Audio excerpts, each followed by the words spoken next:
when you hear about this or you see it being portrayed like this. Actually, that was one of my most difficult episodes to shoot. It was very difficult for me to shoot it. And I'll tell you why. The reason it was so difficult for me to shoot it was, in our audience, we had medical students. And when we are shooting an episode, the audience does not know how the episode is going to play out. Even I don't know. It depends on what the person answers. But I have some idea because I have done research before it. Exactly what the person is going to say, we don't know.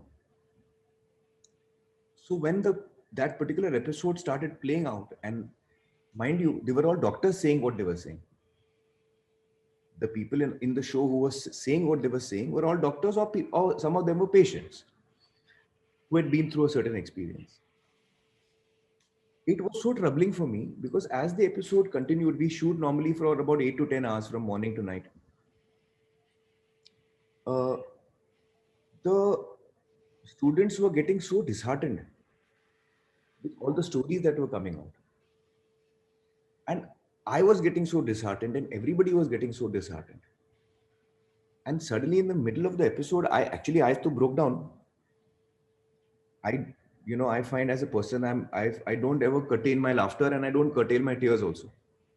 So I cry as freely as I laugh. Some people get a little psyched with that. But then at one point I stopped and I told the students, I couldn't shoot the show. We stopped for 2 minutes and I spoke to the students. I said, you all should not lose hope. You all are the future. The purpose of the show is not for us to lose hope. The purpose of the show is to understand why it's happening. And that is the purpose of the show.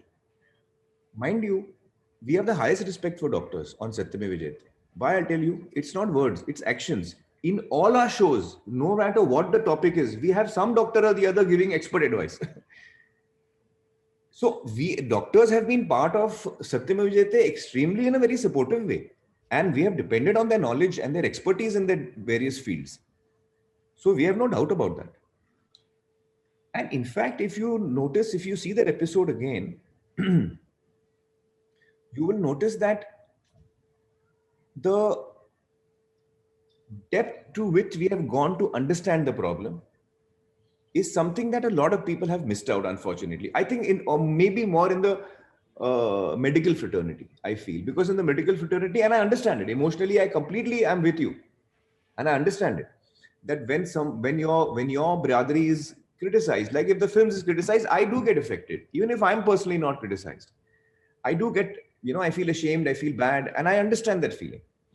But actually, what we had shown in the show, if you remember correctly, is that we had shown that these are the symptoms. Of course, there are many honest doctors, and we had many of them on our show. Dr. Devi Shetty was on our show. There were some, very, very prominent and famous doctors, highly, esteemed doctors were on our show, and they were part of this research of ours. Uh, so, you see, in essence, when you say that perhaps by doing Satyamev Jayate and doing the show, I've caused a loss of trust between the patient and the doctor. I don't know whether I can give myself that much importance that I can cause that loss of trust. I'm the messenger.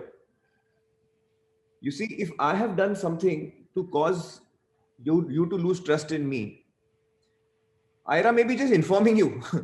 She's not the cause. The cause is my action, which I have done something, if at all. If at all I've done that action to lose the trust. So my action has caused that lack of trust, not the messenger. So that I wanted to place on record. And the other thing I wanted to say, which is very important, is that what we were showing was these are symptoms. Corruption is a symptom. What is the deeper understanding for us is that, you see, over the years in India, government medical colleges have not come up. Medical colleges and medical hospitals, which are funded by the government and run by the government and subsidized for students to learn over there, like we have the old ones. Naya ek bhi nahi aaya 50 saal mein. All the ones are private.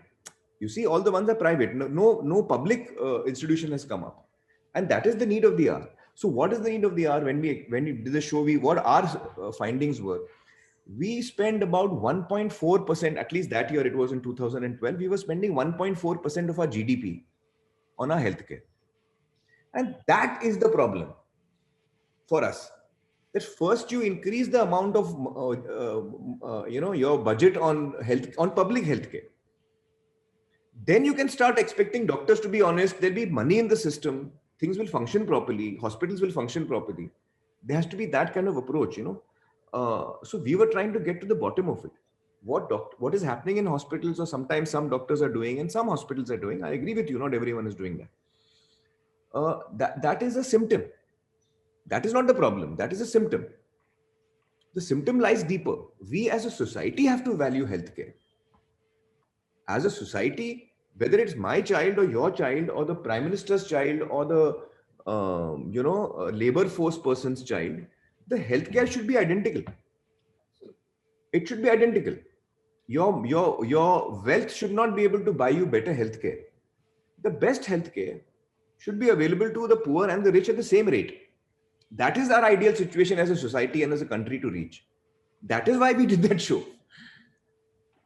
Our purpose is to reach there. Our belief is that we can reach there.